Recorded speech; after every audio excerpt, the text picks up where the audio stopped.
Ce jour-là, quand je suis remonté de la fosse, je me sentais le cœur léger. Bien sûr, ça fait toujours plaisir de rendre sa lampe, mais cette fois-ci, c'était autre chose.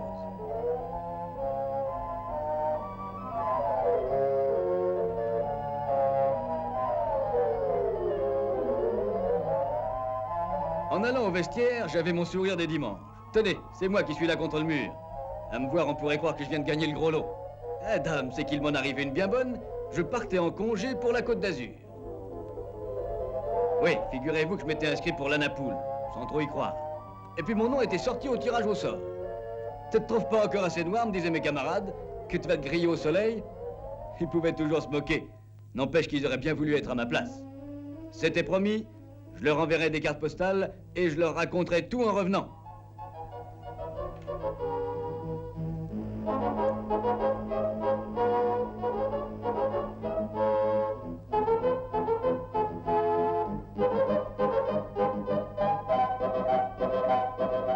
À la maison, Jeannette était en train de préparer les valises. Quelle pagaille! Elle avait tout sorti pour être sûre de rien oublier. J'ai tout de suite compris qu'il fallait que je mette un peu le nez là-dedans. Même le réveil, il y aurait donc jamais moyen de faire la grasse matinée.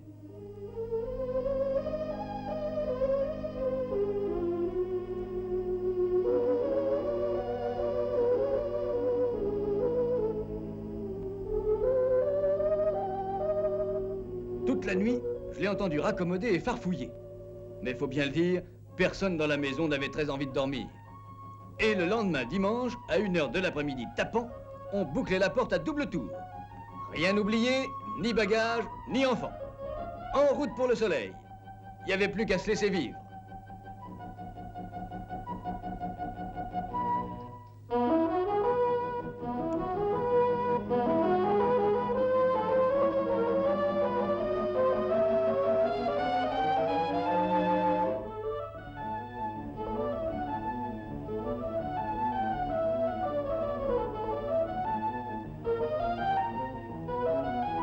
On a beau être casanier, les voyages ont du bon. Surtout quand on n'est pas obligé de s'occuper des billets et de consulter l'indicateur. À la gare de Douai, un train spécial nous attendait. À voir la tête des voyageurs aux portières, on devinait que le voyage serait animé. Il avait beau faire noir comme dans un four, je ne pouvais pas m'empêcher d'essayer de repérer les régions que nous traversions. Mais au petit jour, on a compris qu'il y avait quelque chose de changé. Eh bien, vous me croirez si vous voulez, on avait quand même un peu de vague à l'âme. Malgré nous, on repensait un peu au pays, aux cités de notre coin.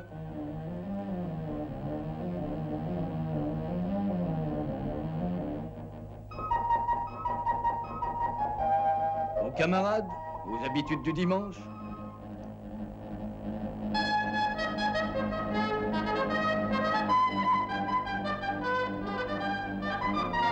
Dame, on connaît ce qu'on quitte, mais on ne sait pas trop ce qu'on va trouver.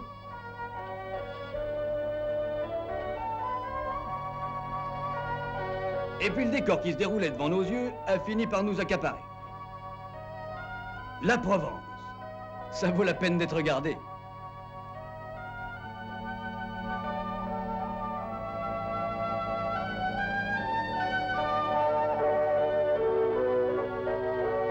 Quel ciel et quelle couleur! Et la mer, une vraie carte postale. Jeannette et moi qui disions toujours, ils exagèrent, leur mer n'est pas aussi bleue que ça. On n'en revenait pas. Après Toulon, la ligne de chemin de fer longe souvent la côte. On a l'impression de la suivre du doigt sur une carte de géographie.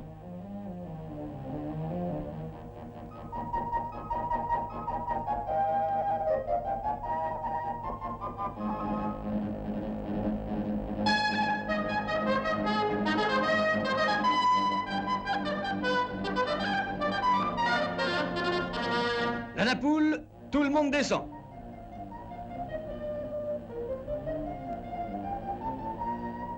Tandis qu'on s'occupait de nos bagages, nous voilà partis tranquillement, tout contents de se dégourdir les jambes. Et il faut bien dire qu'avec nos habits de voyage sur le dos, on sentait bien qu'on n'était pas tout à fait dans le bain.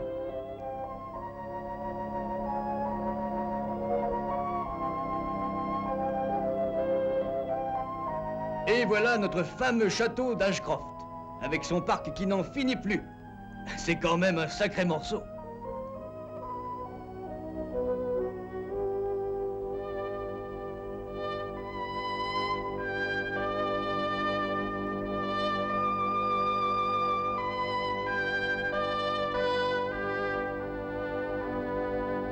Quelle chaleur, bon sang!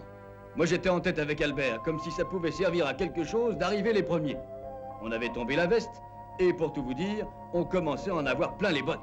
Un peu à cause du soleil, un peu à cause du voyage, un peu aussi à cause de la montée. Drôle de chien de garde, m'a dit Albert. Devant le perron, M. Michel nous a tout de suite donné les renseignements pour qu'on puisse s'installer aussi vite que possible.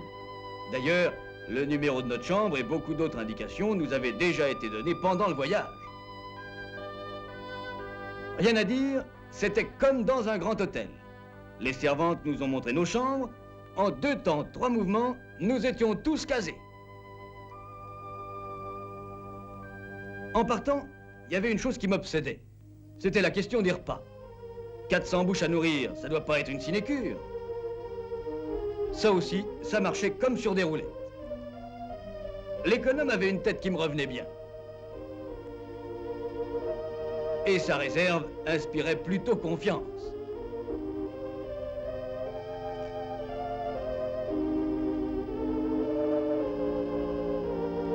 Quel garde-manger!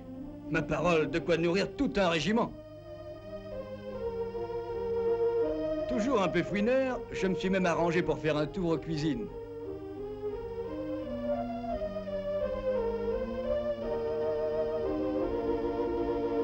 J'ai tenu aussi à acheter un coup d'œil sur tout ça pour rassurer Jeannette. Elle a toujours peur que le lait des gosses manque.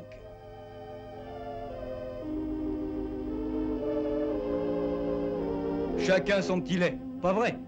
Si on buvait pas du pastis ici, on se demande où on en boirait. Rien de tel pour délier les langues et transformer des inconnus en amis d'enfance.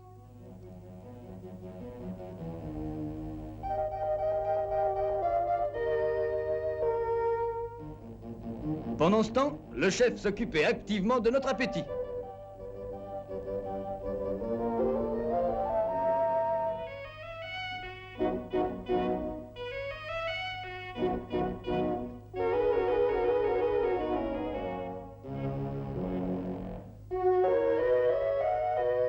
Et il n'y avait plus qu'à passer à table.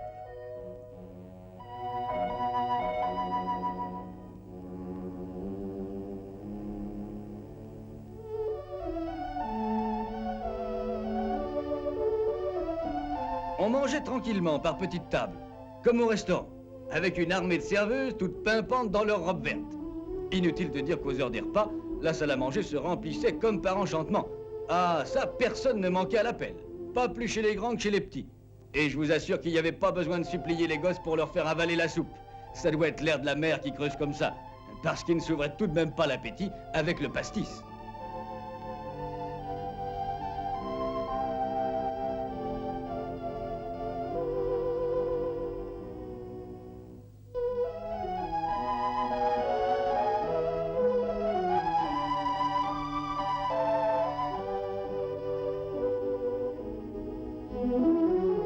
Une chose qui plaisait bien à Jeannette, c'est qu'elle n'avait pas besoin de faire la vaisselle. C'est sa bête noire.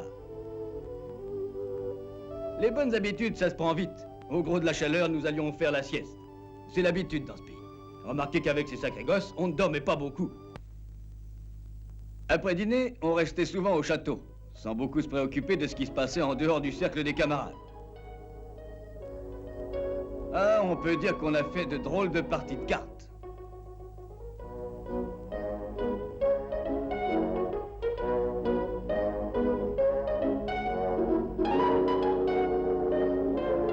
Quant aux amoureux, ils avaient sûrement l'impression de vivre un vrai conte de fées. Et puis, il y a les nouvelles coutumes du château. On organise des petites fêtes, entre soi. Le clou, c'est la soirée qui précède le départ, avec l'élection de Miss Ashcroft.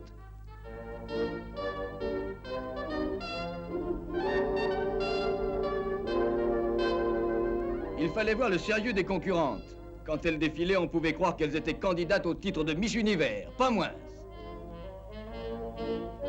on a fini par désigner une mignonne de 18 ans qui était toute rougissante de cet honneur.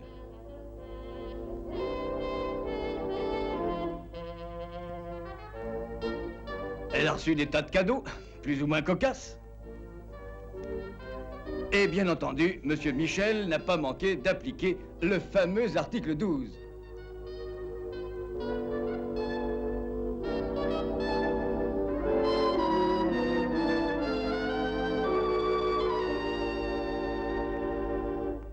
Et la soirée s'est terminée par la danse. Avec Jeannette, on n'en a pas raté une. C'était à croire qu'on avait retrouvé nos 20 ans. Mais vous allez finir par penser qu'on menait une vraie vie de casino sans jamais mettre le nez dehors.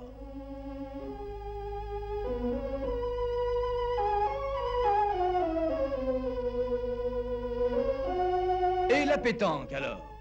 J'avais pas attendu d'être dans le Midi pour y jouer, bien sûr, mais je vous assure que je m'en suis donné à cœur joie. Ah, mais sapristi, je bavarde, et je m'aperçois que je vous ai même pas fait faire le tour du propriétaire. Ici, c'est pas la peine que je vous explique, il y a qu'à regarder.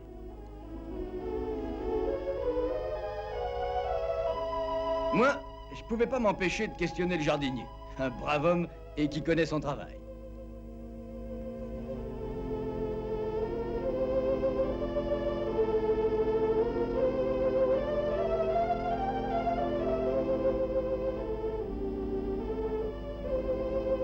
Si j'avais écouté Jeannette, on aurait emporté un échantillon de chaque plante. Seulement, il aurait fallu aussi emporter le soleil.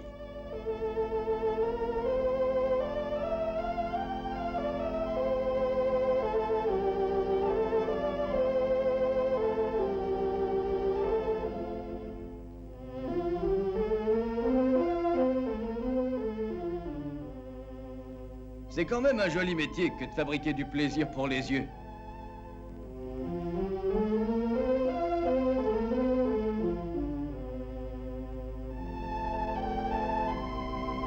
Nous autres, gens du Nord, nous ne sommes pas des gens tristes.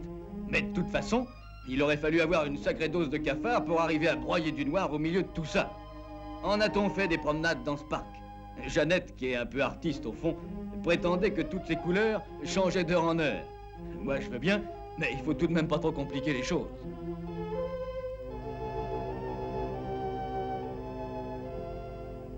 Était-on assez bien à se prélasser en face de la mer?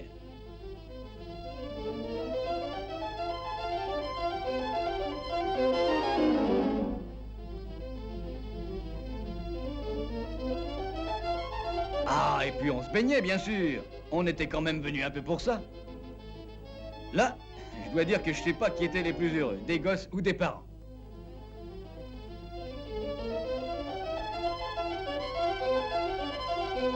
L'eau était quasiment chaude. Mais il faut croire que tout le monde n'était pas de cet avis.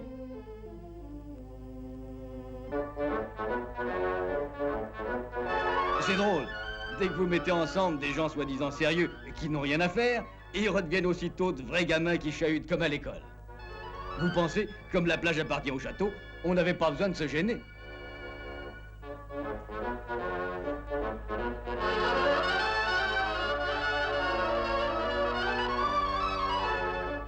Le jour du concours, il était question de recevoir un peu de flotte sur la tête.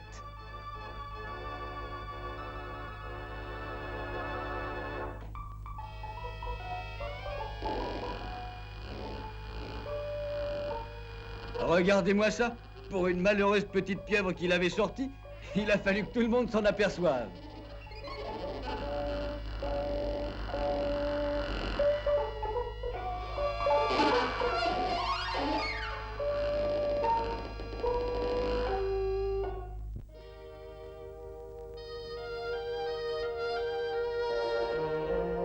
Bien entendu, nous avions tous envie de connaître les environs de la Napoule et toute la Côte d'Azur.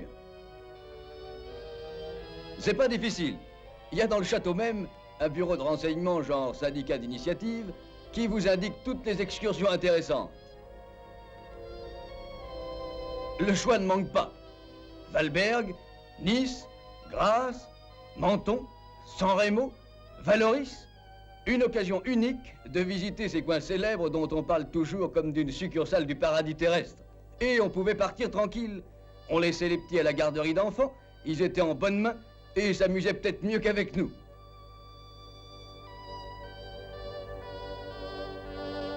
Pour les excursions les plus longues, les cars partaient de bon matin.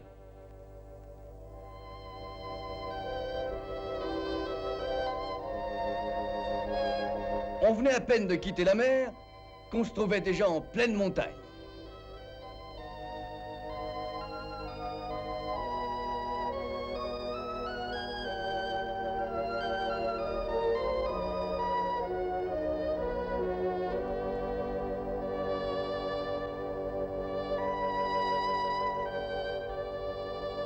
Le pays manque d'énergie, c'est bien connu. Et en fait de houille, ils n'ont pas autre chose que de la houille blanche.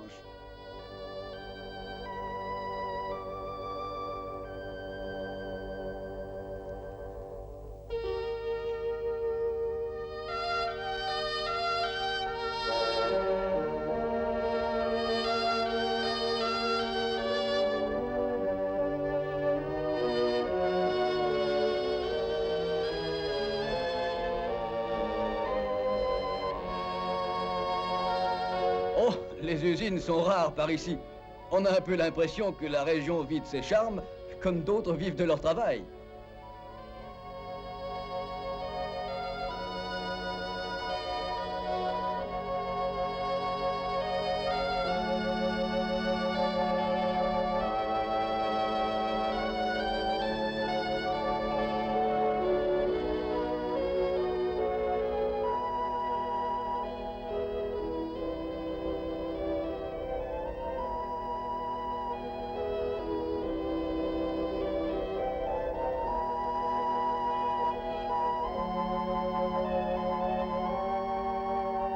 On se demande vraiment comment les paysans arrivent à faire pousser quelque chose dans cette terre toute sèche. Ici, il paraît que c'est un endroit où on fait du ski en hiver. Avec cette chaleur, on ne pouvait pas croire que tout le pays puisse être recouvert de neige.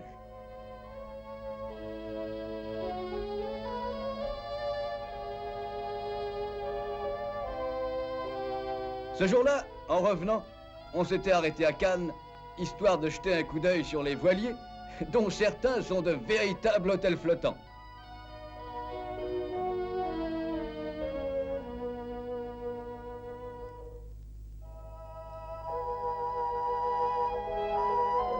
On a beau ne pas être né dans le même département, on parvient toujours à faire connaissance, surtout avec les pêcheurs. Il faut dire que c'est pas bien difficile de les faire parler.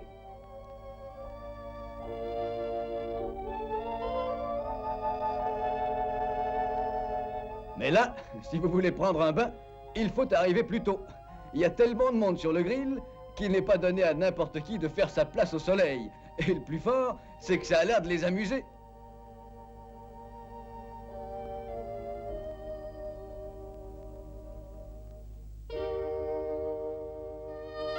Une autre fois, on a longé toute la côte en passant par Nice.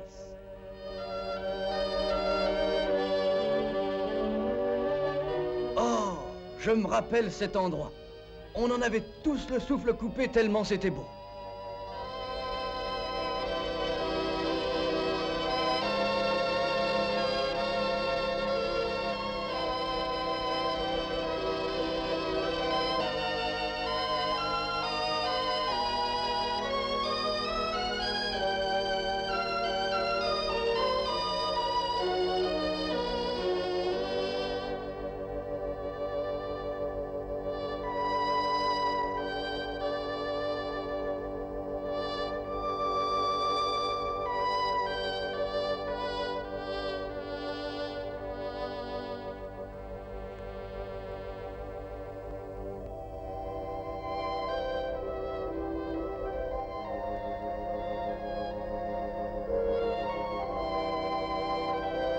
Monte-Carlo.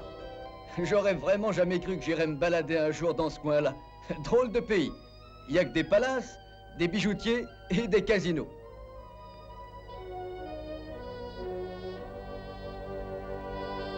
Finalement, on a même traversé la frontière italienne. Et voilà.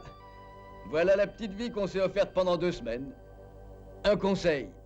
Si vous voulez vous fabriquer des bons souvenirs, faites tout pour vous offrir un petit tour là-bas. Un soir, je le disais à Jeannette en regardant un coucher de soleil, ces journées de vacances à la Napoule, c'est vraiment la vie de château.